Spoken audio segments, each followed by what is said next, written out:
Hey guys, it's Sam and welcome to like a new setup. See if you like it. And today we're going to do one of my favorite types of videos, and that is my 2024 stats and superlatives. So this is just wrapping up my overall 2024 reading, as well as answering a combination of questions that are superlatives, a mix of Kayla of Bookadoodle's old book awards questions, as well as Mara's current superlative questions, and then some that I think I've thrown in myself. So yeah, let's get into it. First, we have stats. I'm taking this from a few different places, mostly my reading spreadsheet that I create every year, which is, it's been the same like yearly at this point because I found what I liked and I've stuck to it. But I'm also pulling a few things from Storygraph that they do separately than what I track, and I just let them do it. So first off, I read 82 books in 2024. That is about my average, I would say, the last handful of years. Like, I just tend to stay around this like 70 to 80 mark, and I really like that. I'm wondering if in 2025 this will go up slightly, or maybe it won't. I'm not completely sure, but I have gotten into coloring, adult coloring. I've talked about this like a few times here and there, and I've been listening to a lot of audiobooks while coloring, and I think that might make the numbers just bump up because I'll be doing even more audiobook listening than I already do. So we'll see, but I'm kind of projecting that as a potential thing. Generally speaking, I read between like 6 and 8 books. Usually it's just like 6 and 7. From this graph, you can probably see how it's like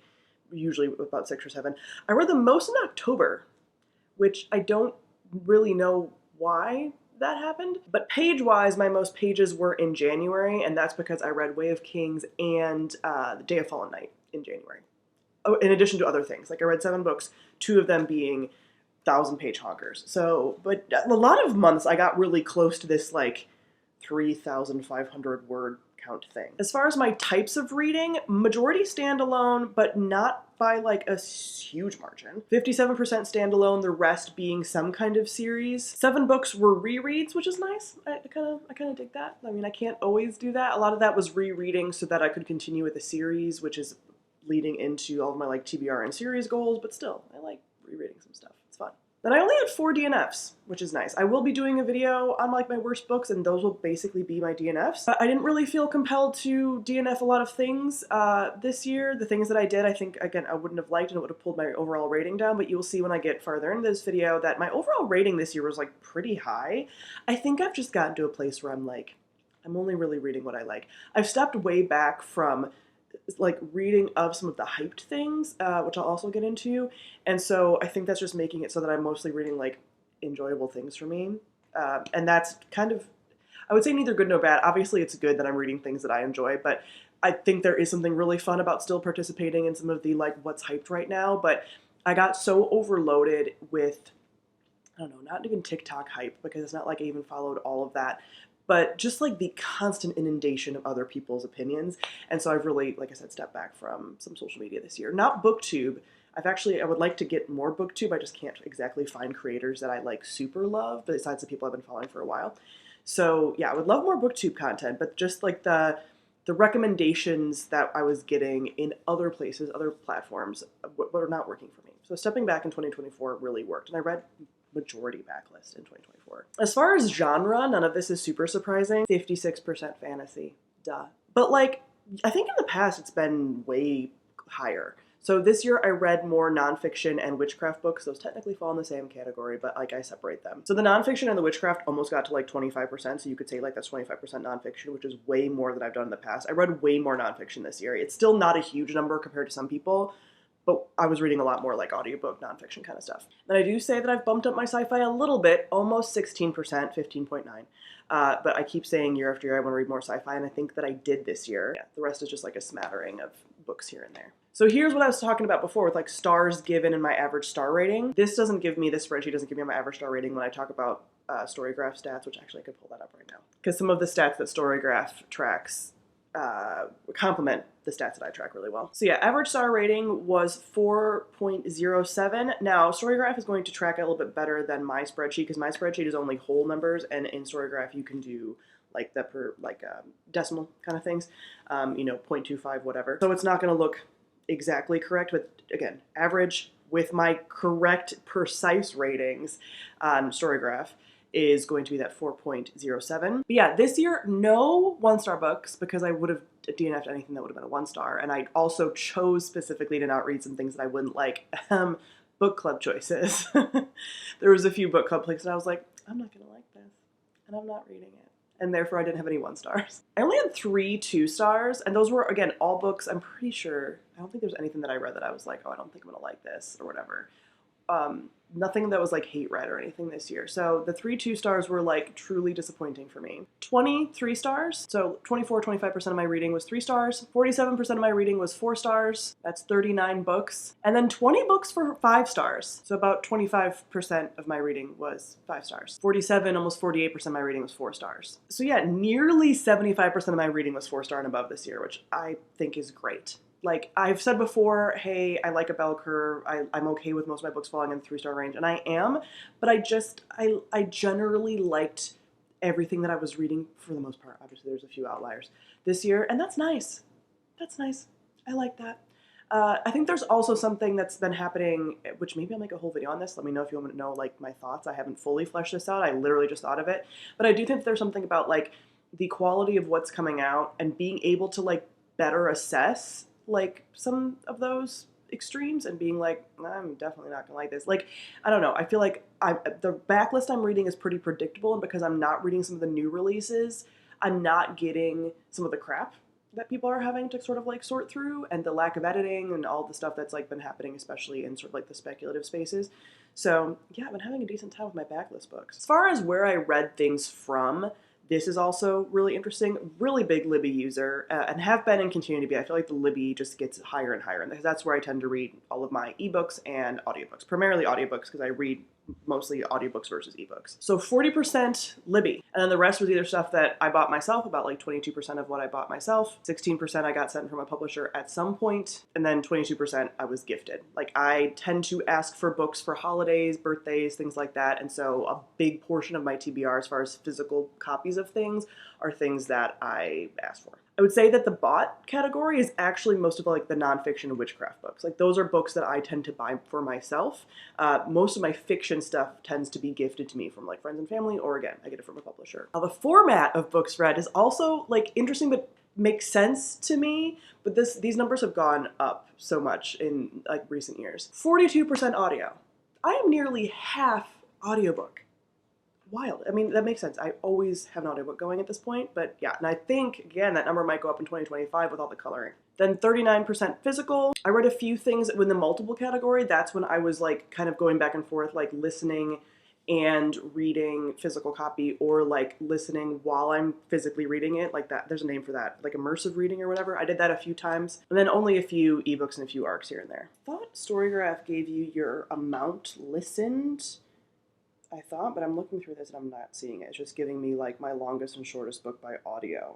Boom, that's a bummer. I thought it like added that up, which is a little bit annoying. So representation, I'm happy with this. And like, again, that 25% of not applicable is like nonfiction books. Not that none of those books feature any type of representation. It's just more of like, it's not about that. So I'm not like checking for that necessarily.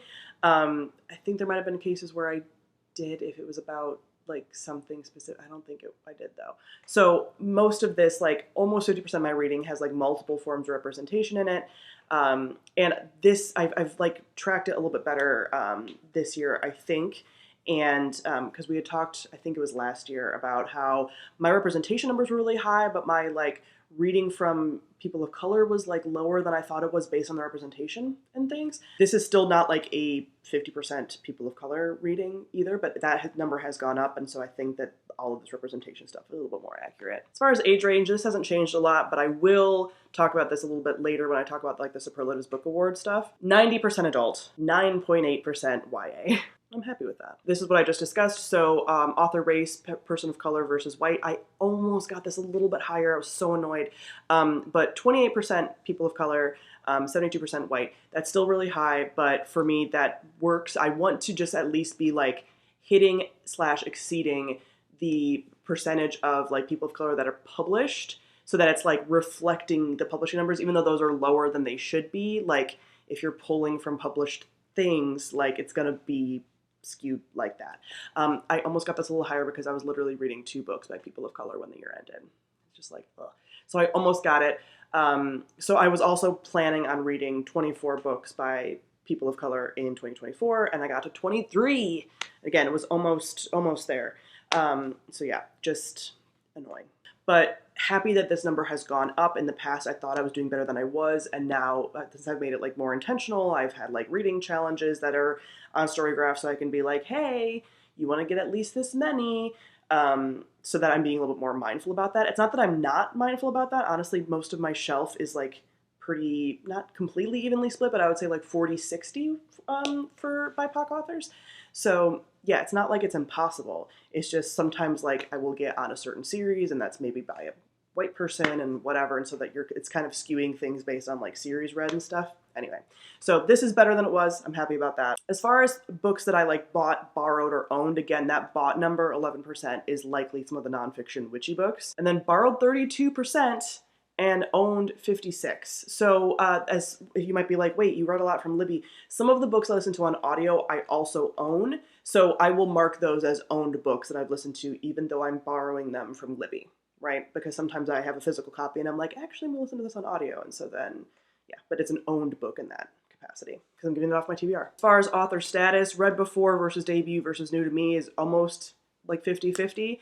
So read before, 53%. Again, some of this is like returning to series and things.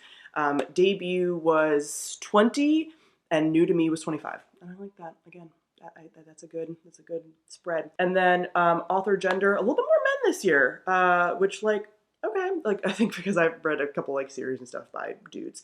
But 68, I'm a little too far away from my computer to be reading this. 68% women, 18% men, almost 4% non-binary, and then almost 10% from like multiple authors. There was a number of author duos and things. M.A. Carrick is an author duo.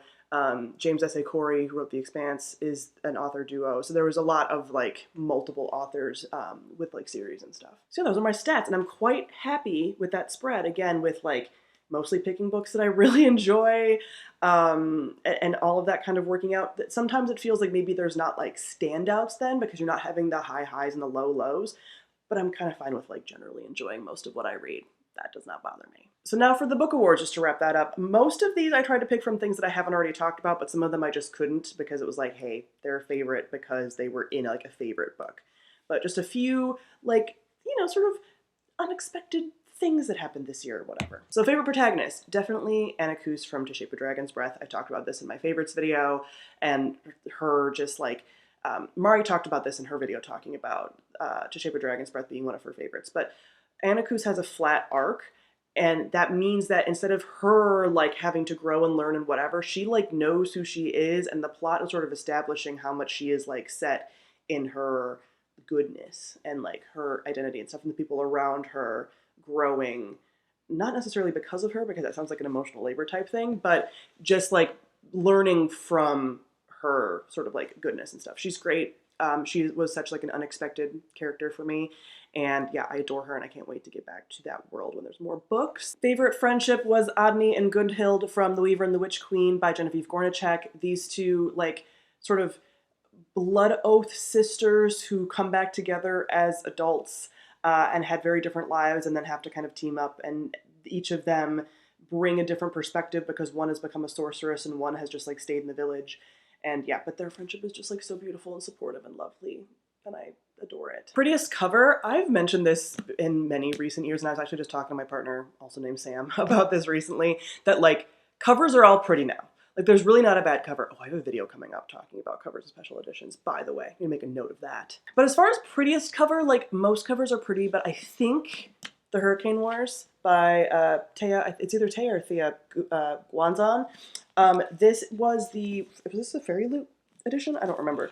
But yeah, like has a beautiful hardcover, has, you know, patterned edges, has like the end papers. This is just like stunning. This is just art. It's very beautiful, and you can't deny that. Most unique world is definitely the Terra Ignata series by Ada Palmer.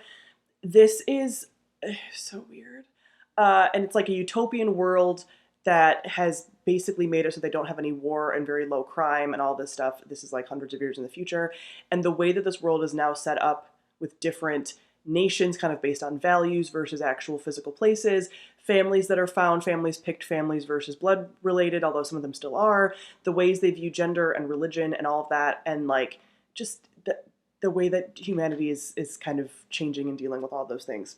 Yeah, it's a really cool world, very unique. Most unique plot is definitely Projections by S.E. Porter. I talked about this book at length right around the October time when I read it. I think I did a review maybe for this. Oh, maybe I didn't. But I should have, because this book is so, no, I think I did. This book is so weird and different and unique and slow. It's following a woman who is murdered by her best friend, and her ghost gets attached to him because he's sort of like, he goes in this magical area. There's like sorcery, but it's sort of this other world, and she gets attached to him, but she can't communicate. She can just scream because that's what she was doing when she died. And then she's having to kind of try from the afterlife. She's going to be attached to him for his whole life, but he's also going to be basically immortal because of the sorcery thing. So she's trying to prevent him from killing other women because he's kind of doing like a Jack the Ripper thing where he's like, well, you didn't like do what you needed to do. You didn't love me. And so I'm going to try to find the perfect you in other women. And if they don't also love me, I will also kill them. And like and then the way he does that is also through like this magic thing. I cannot even explain to you how weird this book is. So yeah, it's slow and it's not for everyone. And like I said, I'm pretty sure I did a review, so I will link that on the screen if I did. But this was definitely the most unique plot that I've ever read. A runner-up honorable mention goes to The Deep Sky by Yumi Kitase. This is a sci-fi closed circle mystery on a generation ship that is only being run by people who can get pregnant. And so most of the crew is pregnant. There is this like plot to take down the ship that the main character's trying to figure out. We also get flashbacks to how they even got on the ship in the first place, like how they were chosen. And the book really like subverts what you expect from some of this like tropiness, but it also convinces you that it's still going to go in that direction, and then it doesn't. Yeah, it was really well done. Like some of the themes that it's exploring and stuff, very cool. So yeah, very unique plot for something that sounds like it could be really generic. There's a lot of reveals in here that make it very much its own thing. Best writing was definitely The Spear Cuts Through Water by Simon Jimenez. This is a book that didn't necessarily make my favorites, although it could maybe be a runner-up because there are things about it that felt a little bit more distant for me and what I personally like. This didn't quite make my favorites of the year, but definitely a runner-up. It just didn't quite work for me in some areas because it just was a little bit more distant than I subjectively like for my reading and everything. But the writing and craft of this is unmatched. Like don't want to go into all the details of this because I've talked about it at length before, but the ways in which this is written, because there are parts of it in second person because you have a character who is basically watching this play happen, but is it a play or is it an actual story of the characters that you're hearing about? And there's multiple characters being covered, so it's not quite like there's Protagonist, but there is, and there's like a love story attached to that, and there's lots of like weirdness with like gods and transporting gods and people eating flesh to get god powers and weird magical talking turtles. And then there's parts where like as people are watching the play, people are standing up in the crowd and talking, and there's even like not super relevant characters who get their story told in small snippets. I mean, I wish I could like even pull up this stuff is characters just like a random character kind of saying like, this is what I was thinking or whatever. I've read nothing like it. The writing in here is impeccable. Now, usually I have a most overhyped, a most underhyped, and a most correctly hyped category, and for this year, I didn't really read anything that was overhyped. I looked through my list and I was like, nothing felt overhyped to me. Again, I wasn't necessarily reading things that were hyped in the first place, or if they're hyped, they've sort of stood the test of time in their hype, where it's like, okay, these are backlist books that a lot of people like. They're probably like pretty decent versus it being like the beginning of a book's journey and some people really like it and the other people haven't read it yet, whatever. So I haven't really read a lot of overhyped things, and most things have felt correctly hyped. Even the underhype is like a little debatable, but these are a few books that I haven't heard a lot of people talk about that I think do deserve more hype. First is The Witch and the Tsar that I've talked about a lot recently because I read it towards the end of the year, but people love the Winter Night trilogy, and if you love the Winter Night trilogy, you will probably love this. So this just deserves like Winter Night trilogy almost status, in my opinion. And the other one is Where Peace is Lost by Valerie Valdez. This is a sci-fi story that is a standalone, and it just is like such nice sci-fi. It is like, it follows some classic trope type of things. It has this character who has like removed herself from society a little bit because she was a part of a certain like order that sort of failed to protect the universe, the galaxy, whatever you want to call it. And so she feels a lot of like survivor's guilt around some of that. And then she suddenly gets pulled into some of this like political machination-y stuff with these two mercenaries. And it just was like really nice. I don't know. It was just like a solid story. And so if you like sci-fi, I think you would like this. Like it, I'm trying to think of what I would describe this as far as like vibes, because obviously me just saying that is going to be like, well, what is it? It's not hard sci-fi. It's not quite slice of life. Like it's not cozy, but there's this like really hopeful element. I think the different sci-fi sort of world building and like powers and stuff that people have are really cool. I would say there's almost a Garrison Shepherd type romance vibe a little bit, just like in the vibe, not in like who they are as people or whatever. Yeah, and I know that Valerie Valdez likes Mass Effect because her other series is basically a Mass Effect fan fiction. But yeah, I just really liked this, and I think that this could get a way more hype for people.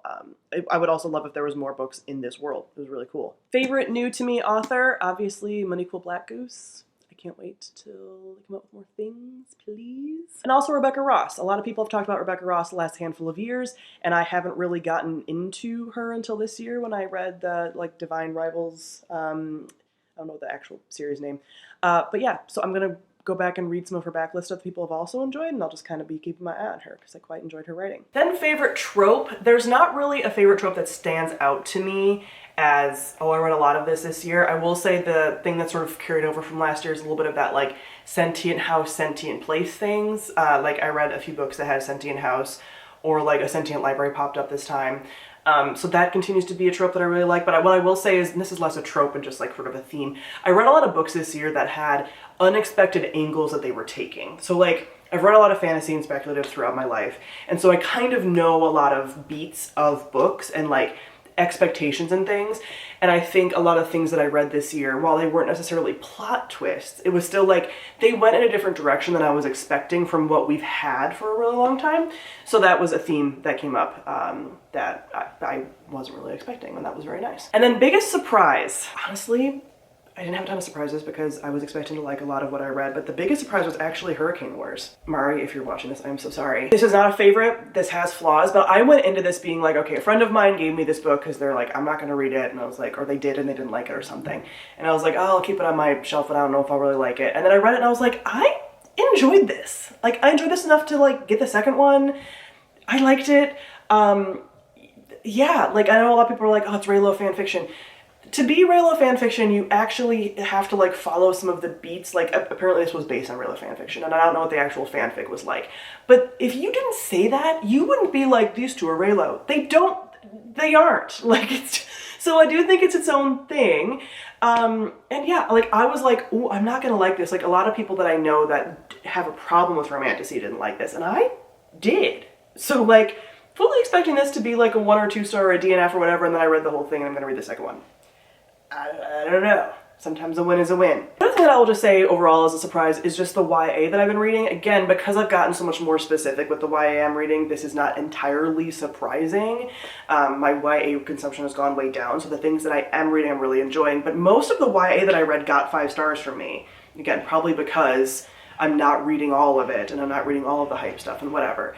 But yeah, I've been very happy with some of the YA that's come out that I've been reading lately. So that is it for my 2024 stats and book awards. Comment down below and let me know how your 2024 reading went stat-wise, if you have any cool things that you discovered or things that you track specifically that you want to share. Thank you all for watching, and I'll see you guys soon. Bye.